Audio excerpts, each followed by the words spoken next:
Assalaamu calaykum walaalaha ku xiran kanaalkeena OGAALO.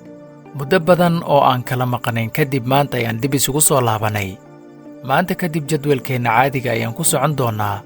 Isbuuciina 2 muuqaal ayaan soo gelin doonaa insha Allah. Intaas kadib aan u gudagalno muuqaalkeena maanta.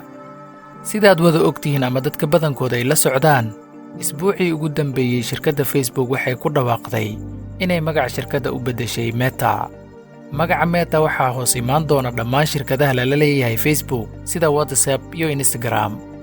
Sidoo kale barnaamijka Meta waxaa ka mid noqon doona in dhawaan loo guuri doono internet cusub oo guud ahaan bedeli doona qaabkii hore aan naqaanay.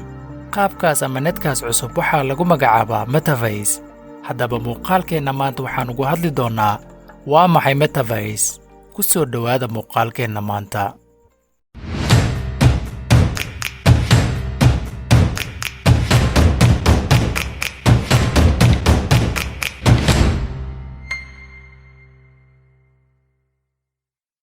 Shirkadda Facebook waxay ku dhawaaqday inay dhisayso Metaverse oo ay ka shaqayn doonaan dhisideeda 10,000 oo injineer ah. Lacago balaayiin ay ku bixi doonto mashruucan sida ay sheegeen. Haddaba waxaa la isweydiinayaa muxuu yahay qaabkan dunida internetka u guuri doonto, gaar ahaan shirkadda Facebook ee Metaverse. Si kooban, Metaverse waa 2 eray oo macno ahaan u dhigma caalam casri ah ama kownka casriga ee khiyaaliga ah. Hadda waxaynu ku wada xiriirnaa internet inagoo adeegsana shabakadaha sida baraha bulshada ama abiska lagu wada sheekaysto. Metaverse waa uu ka duwanaan doonaa sidaas, sida la rajaynayo. Waxaa la dhisi doonaa duni khiyaali ah oo qof kasta uu dhexgeli doono, lana sheekaysan karo asxaabtiisa iyo dadka shaqo wadaagga ay yihiin. Qofka waxa uu tegi doonaa xafiiskii uu doono ee dunidan ka jira. Sidoo kale waxa uu awood u yeelan doonaa inuu howl ka soo qabsan karo xafiiskaas, isla markaana uu ka dhex dukaamaysan karo dukaamada dunida yaal isagoo adeegsanaya aaladda Metaverse.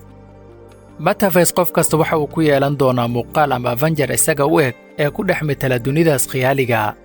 Haddii aad hadda muraayadaha ka daawato muuqaalada baraha bulshada la dhex keeno, Metaverse waxa uu ku dhex geyn doonaa dhacdadaas aad daawanayso adoo dareemaya inaad barbartaagan tahay. Suuqa aad doonto ayaad dhex tegi doontaa oo productiga aad u baahan tahay ama badeecada aad u baahan tahay ayaad ka soo dooran doontaa.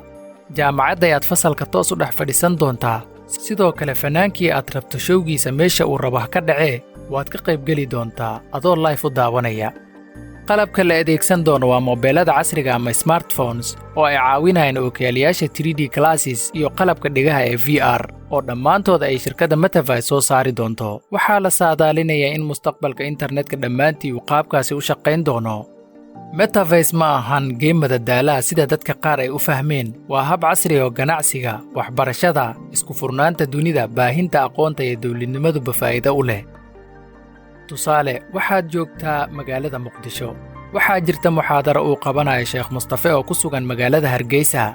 Maadaama aad Muqdisho joogtid, waxaad samaynaysaa si aad muxaadaradaas u aado Muqdisho jooga. Online-ka ayaad ka gadanaysaa tikid, kadib ookiyaalayaasha Metaverse ayaad xiranaysaa si uu kuu dhexgeeyo muxaadaradaas. Sida caadiga waxaa jira robot ama bombel adiga ku eg. Qof walba ayaa samaysanaya marka uu isticmaalayo ookiyaalayaasha Metaverse bombalahaas oo la shaqaynaya dareenkaaga, kuna dareensiinaya waxa uu qabanayo. Marka aad tikidka iibsato ookiyaaliyahana aad xirato, ayaad toos u qaybgalaysaa muxaadarada adoo waxba ka duwanayn dadka si toos ah u jooga muxaadaradaas. Tusaale kale, waxaad jeceshahay ciyaarista PlayStation-ka. PlayStation-ka waxaad ku xiriirinaysaa ookiyaalayaha 3D glasses ee Metaverse. Kadib ciyaarta ayaad gelaysaa adigoo ka garab ciyaaraya Messi ama Ronaldo ama ciyaaryahanka kale aad jeceshahayba. Waxaana kuu fududaynaya robotkaas oo adiga ku metelaya ama metelayaba dareenkaaga. Sidoo kale PUBG-ga waad dhexgeli kartaa adigoo toos ugu garab ciyaaraya dagaalamayaasha saaxiibadaada ah.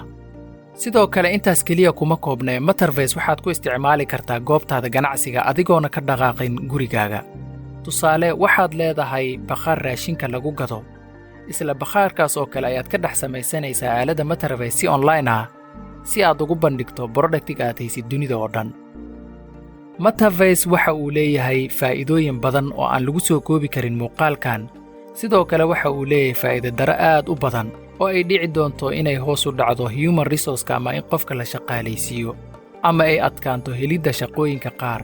Tusaale ahaan, haddii aad adoo gurigaaga jooga aad tegi kartid ama aad wax ka soo iibsan kartid suuqa, muxuu qaban ninka taksiilaha ama ku shaqeeya taksiga ama maxay qaban gawaarida ka shaqeeya transportationka ama in alaab la qaado meel kale la geeyo maalgelinta iyo hirgelinta mashruucan waxaa hogaamin doona shirkadda magaca laga beddelay ee Meta X Facebook waxaana qayb ka noqon doona badi shirkadaha waaweyn ee tiknoolajiyada 10 ilaa 15 sano ee soo socda ayaa toos Metaverse u hirgeli doona sida ay qorsheynayaan shirkadahaas si aad si fiican ugu fahanto adeega Metaverse daawo aflaamta Ready Player One ama The Matrix wixii aan ka tagayna haddii aad warbixin ka hayso qaybta commentiga ku soo qor والسلام عليكم ورحمة الله وبركاته